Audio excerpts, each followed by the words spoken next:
Morning, all. Hope you're all doing well. This morning, I thought to share with you one of the issues that come up quite a lot during my family constellations. And a question I get asked a lot by my clients is why do some people not want to change? Even if you can show them despite recognizing their mistakes, they cannot accept responsibility and do not want to change. Now, there's a few issues at play here. The first one is they've known they've made a mistake, but this creates internal tension for them. To reduce this discomfort, they might rationalize their behavior. It wasn't that bad. Everyone else does it. Most children grow up that way. It was just the way we did things those days. So that's the one excuse. The next one is their ego and their self protection. Admitting responsibility to them can feel like a blow to their sense of self worth. People with fragile egos or who are narcissistic already preserve their identity as competent or right. So they will always fight against anything that threatens this. They will deny it, they will blame others, and they will prioritize short term goals and short term safety over long term growth. Then, of course, there's the fear of failure or uncertainty. Change requires actual effort. And if you're going to make the change, you also risk further failures. So you might not get it right and it might be thrown back into your face again. And this can cause a lot of anxiety for people. So it's easier just to say, well, it's harder than I expected. Um, I'm rather just not going to do it. It can literally feel to them quite paralyzing.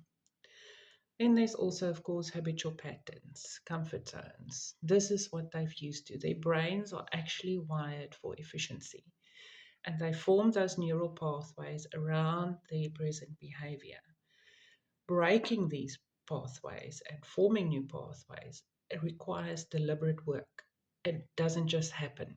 I mean, any of us who's been on a journey of self growth and changing and bettering our lives know it is hard work. You have to put in the effort. You have to open yourself up to start changing, to start thinking differently, do things differently, act differently in certain situations. And for some people, this is just too much effort. It's just requiring too much energy, which they don't have or they don't prioritize in spending on changing their behavior.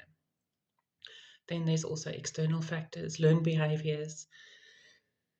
A lot of these people might attribute it to outside forces, but it's not my fault. That's the way I was brought up. That's the way it was always done. It's thanks to my upbringing. Proper responsibility wasn't modeled to me, so I don't know. And it's that learned helplessness, but it's just the way it is. Then the last one is the lack of motivation or incentives. So, insight alone isn't enough. We know this. Without a strong internal drive or external rewards or punishments, they just don't feel that it's worth it. So, the status quo will stay. And it's very frustrating. A lot of my clients are dealing with this, some on an ongoing basis. Sometimes we eventually do break through and get a result. But it's very difficult if your partner or your parent or a child or something just doesn't want to change. You can see it, it looks so easy, but they are so set in their ways. So, if you're dealing with this or any other issues around relationships that's also frustrating to you, I help my clients to move beyond this. So, even though the person doesn't change and things don't change, how do you protect yourself? How do you go forward from this? Do you cut the relationship? Is that what you want? Do you move on for self preservation? Because sometimes that is what is required. It's very painful, but it doesn't help to keep hitting your head against a rock. That's not going to change into soft sand all of a sudden. So I help my clients deal with that, or otherwise, just maybe it's a boundary issue. You might need to put up some extra boundaries to protect yourself from this person. And it doesn't mean you hate them or you push them away or you don't deal with them at all.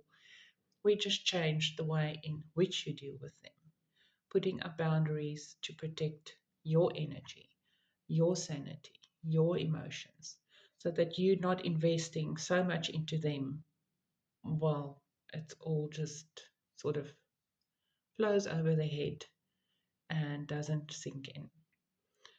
Anyway, so I hope this is helpful. And if you have any queries or you would like to discuss this further, please feel free to contact me. Wishing you all the best, and I will speak to you again soon. Bye for now.